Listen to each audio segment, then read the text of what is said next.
Добрый вечер. Тема нашей сегодняшней передачи — музыкальный фольклор абхазов и адыгов в Турции. В гостях у нас кандидат филологических наук Тажен Али Чурей. Тажен, добрый вечер. Добрый вечер.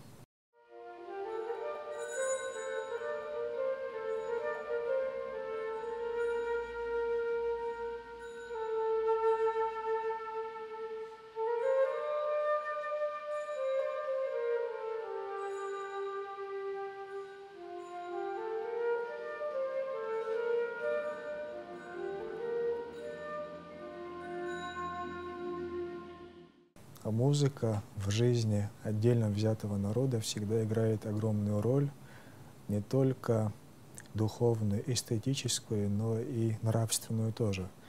Ибо через музыку можно воспитывать подрастающее поколение. Конечно. Вот хотелось бы об этом в общих чертах поговорить. Музыка, конечно, кто не понимает музыку, в принципе. Музыка — это бывает и вообще без языка. Музыка волнует, музыка передает горе, счастье. Через музыку люди общаются, в принципе, да. Музыка — один из видов искусства, конечно. Сегодня именно диаспору спасает музыка. Несмотря что есть ассимиляция языка абхазского, адыгского и деградация, да, в культуре, через чужих культур, хотим не хотим, мы, конечно, берем себе. Ну и глобализация, конечно, в этом плане играет большую роль. Но при всем прошло сколько, уже 160 лет, и мы себе сохранили в диаспоре через музыку, через танцев, через своих традиционных музыкальных инструментов, рассказов, живописи. Это все фольклор, еда, одежда. Ну, особо вот я хочу подчеркнуть, что музыкальный фольклор, он должен быть отдельно рассматриваться в этом. И я поэтому решила вот заниматься именно этим направлением, которое сегодня, к сожалению, мало мы можем видеть те продукты научные. Как давно вы занимаетесь изучением фольклора диаспоры? Что сподвигло вас к этому? Да, я, в принципе, закончила английский язык и литературу, затем я поступила в аспирантуру, и работа у меня вообще была связана с литературой черкесского зарубежья. Но все-таки далее я хотела бы связать вот научную работу с музыкой. И сегодня на Кавказе это очень пока не совсем понятно, но есть понятие оргология, есть такой термин, и эргология — это отдельные науки в музыке. То есть и рассматривается вот при эргологии те инструменты традиционные вышли из быту, как их сохранить, как их приобрести, какие мастера, может быть, какие проблемы в этом области. Это отдельная наука целая. И при этом еще есть органология, она наука о музыке. Вот сегодня в Европе очень многие пишут, очень многие возвращают к своим этническим материалам. Но последние 20 лет на Северном Кавказе это тоже хорошо работают и выпускают материалы. И я занимаюсь, в принципе, уже 15 лет, так активно скажем. И почему бы не попробовать при фольклористике рассматривать именно тот материал, связанный с музыкальным фольклором? Но многие вот исследователи по искусствоведению, по этнографии, они считают при фольклористике, что музыкальный фольклор, он не чисто при фольклористике должен быть. Он должен быть и касается этнографию и так далее, и историю. Да, это очень даже правильно, потому что мы, когда собираем материал, любой материал, мы и тогда уже еще касается к диаспоре, мы должны знать и историю, и этнографию, даже антропологию, религиозное религиоведение. Это все помогает глубоко рассматривать музыкальный фольклор. Вот к этому я сейчас постараюсь идти. Как считают многие исследователи, музыка древнее любого искусства. Да. Музыкой в древности лечили, да и современная медицина использует музыку для лечения различных органов. Какие жанры встречаются у диаспоры? Может быть, они более архаические черты носят? Вот, кстати, очень интересная тема у абхазов и у адыгов, сколько я знаю, у абхазов тоже есть, чапшара. Может, я неправильно произношу, но у адыгов было чапш, обряд чапша, то есть обряд постели у больного человека. В нардском эпосе, конечно, есть такой эпизод, что лечили этих людей, которые сильно болели, вокруг них сидели музыканты. Эти особенно духовые инструменты были, так и называется камыль. И назвали этих музыкантов как камыляпща. И сегодня, конечно, в реальном жизни, в современном жизни такого видеть это не только в сценическом плане. Поэтому благодаря, я хочу отметить, что сценический фольклор, еще есть, делится фольклор сценический и бытовой. Благодаря вот сценическому фольклору мы можем донести снова до народа, как и танцы. То есть возродить традицию. Возродить. Поэтому мною фиксировано вот два такого маленького обряда. Ну, это немного не совсем вот больной человек, а вот рождение ребенка. Связано было с этим, именно вот сыграли, чтобы успокоить ребенка через этой музыки. И фиксировано две вещи. Я думаю, это вот нотный материал есть, можно это донести до народа уже, начиная школьные программы. Кстати, это очень нужно, вот именно музыкальный фольклор диаспоры и в целом очень нужно для школьной программы. Ну, мы где-то касаемся, может быть, но специально, чтобы был такой предмет, такая дисциплина.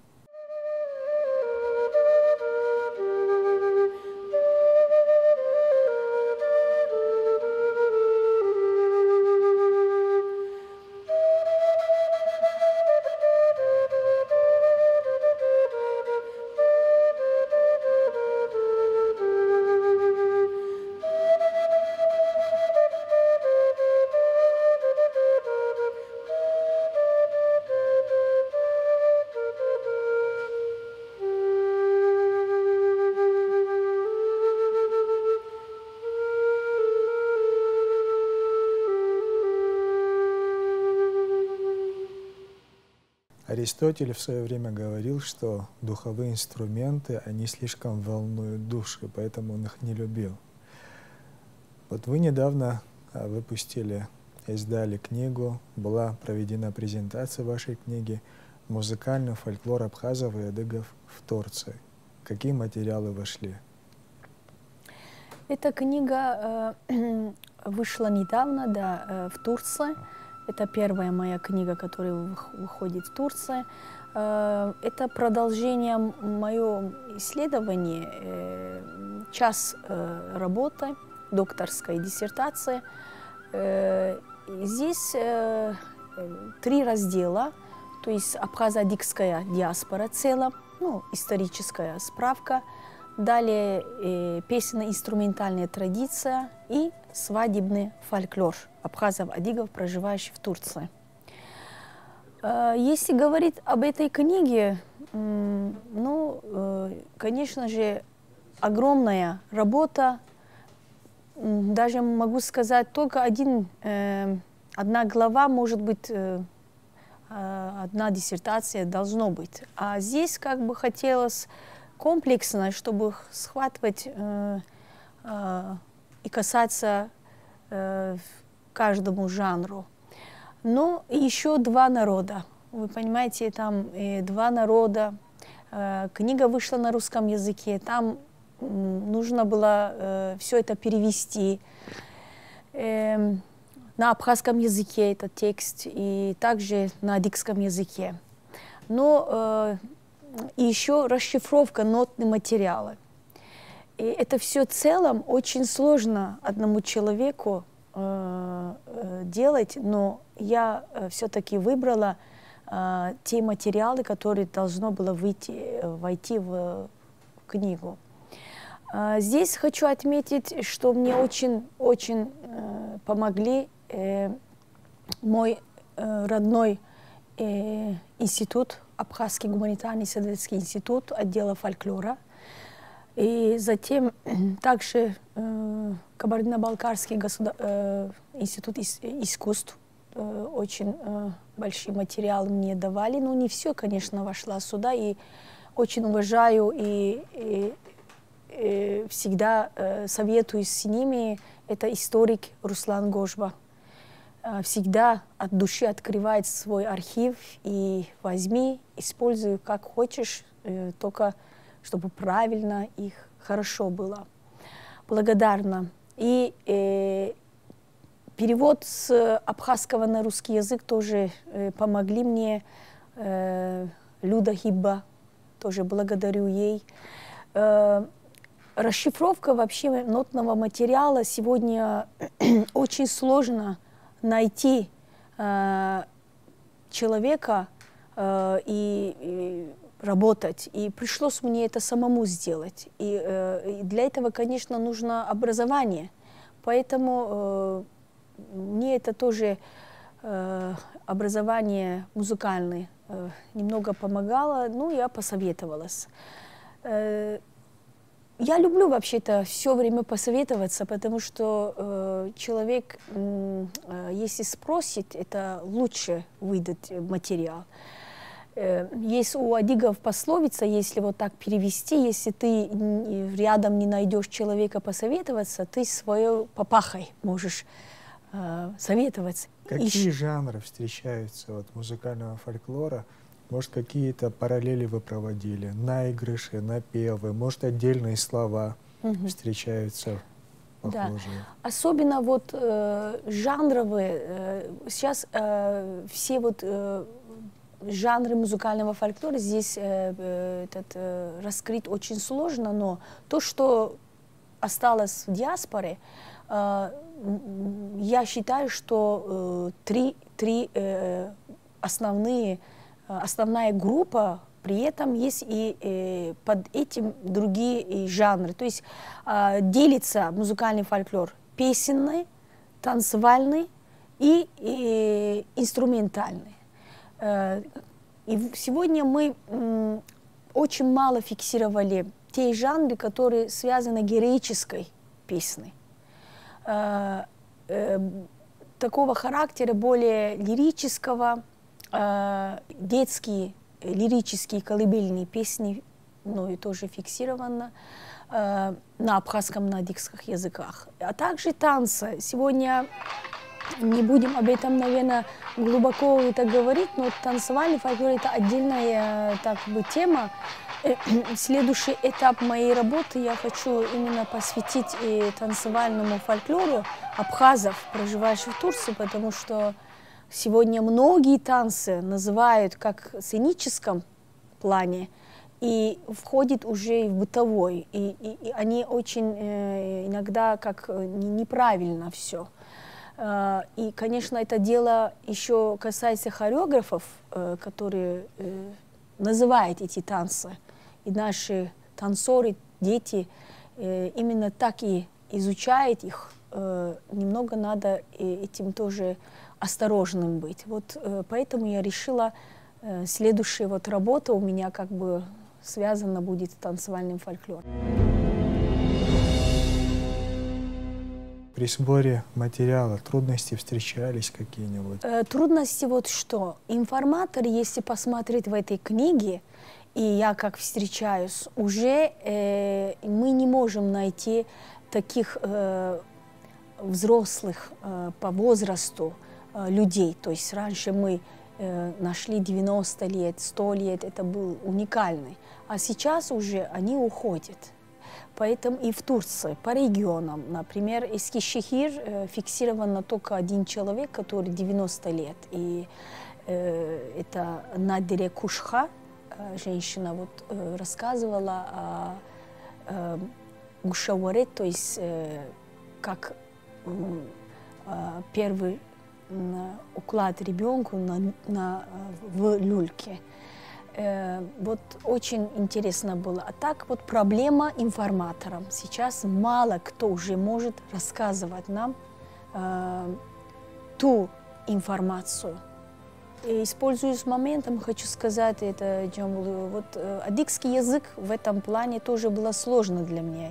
Несмотря, что я владею диалект адыгского языка именно кабардинский, но ведь адыгский язык делится на нескольких диалектов. То есть в Турции, например, материал был на абазехском диалекте, на бжайдукском диалекте, чемургуевском. Это все владеть не могу, но приблизительно мы еще могли перевести. Поэтому больший час у меня как бы на кабардинском диалекте.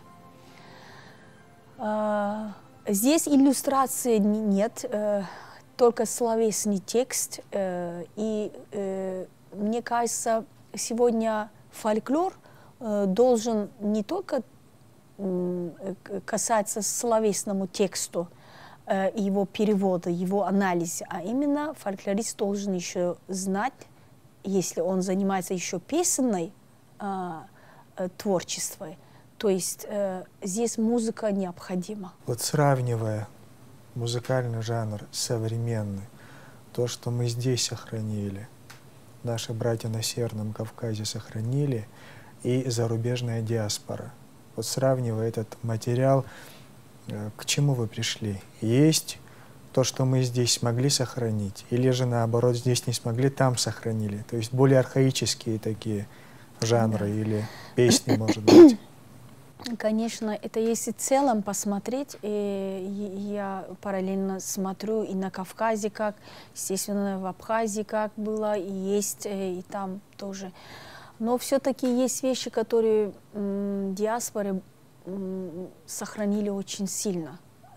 Эти те же танцы, которые сегодня их называть, может, не нужно, но то, что эти танцы есть, а мы здесь их не видим. Но вот очень много фиксировано, есть здесь тоже сохранена танец Аураша. Как бы заключительный танец, это очень много значит для нас. Это не просто танец был, это большой институт, который люди там общались, люди даже себе выбрали там свою будущую супругу и так далее. Но это там особое общение в этом было, какие-то вот, как мы говорим у абхазов, алаф, гуша, вот они постоянно об этом говорили, и вот очень многого сохранилось. А здесь, конечно, то, что ушла из быту, и всегда диаспора смотрит, конечно, сюда, то, что здесь делается. Иногда удивительно, что такой вопрос, почему это у нас есть, а там на родине это нет. Вот ответа здесь такого я не могу вот конкретно сказать. Есть вещи, которые люди с собой унесли туда, и им пришлось, может быть, и тогда продавать и самые ценные вещи, чтобы спосабливаться на чужом земле. Например, инструменты не остались в Турции. Те инструменты, которые сегодня на Кавказе есть, и у абхазов есть, например, камыль, срина, вот такие духовые инструменты адыгские, ачарпын, например, да, мы вообще не фиксировали в Турции, которые вот играли раньше или с собой взяли. Вот инструментами проблема есть. И при всем сохранили абык, например, такой инструмент, как инструмент они считают, пхатарко, пхамбу, вот они все ударные инструменты, одна доска, на нем с палкой бьют люди. Вот это как основной инструмент. То есть музыкальные доски по разному размеру очень хорошо сохранена. И у меня есть материал. И, конечно, еще один инструмент. Без этого инструмента вообще ни одна свадьба не происходит, проводится. То есть это амрзакан, и адыги говорят пшинапханч, маленькая гармошка. Вот используют и акапкап, пхачич, как у адыгов, ударный инструмент. Вот три основные инструмента сегодня сохранилось среди абхазов, адыгов в Турции. Я сейчас думаю, два вопроса возникает, почему они смогли более архаические жанры сохранить. Это, наверное, связано с тем, что вообще ареал расселения в самой Турции, он носил такой консервативный характер. То есть они более не жили разобщенно, наоборот, сплоченно, и это им помогало в сохранении того же языка, фольклора, обычаев, традиций и так далее.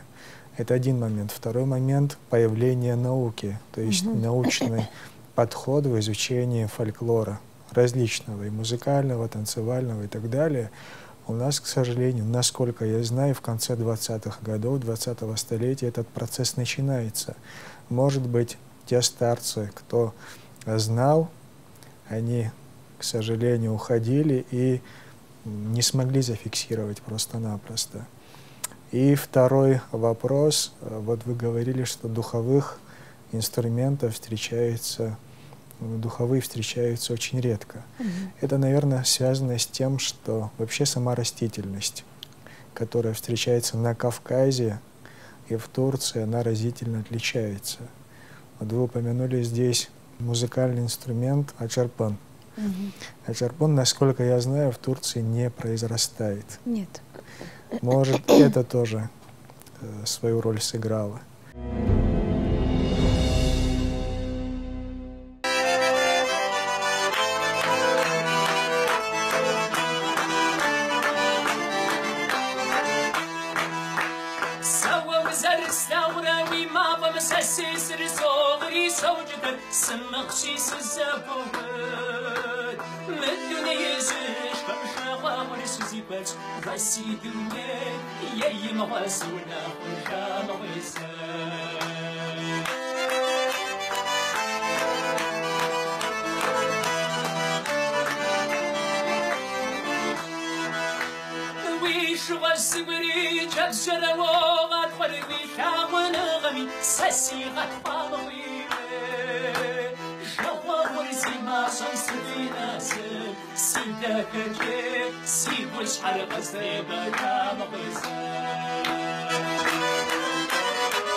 Я, просматривая вашу книгу, заметил одну особенность.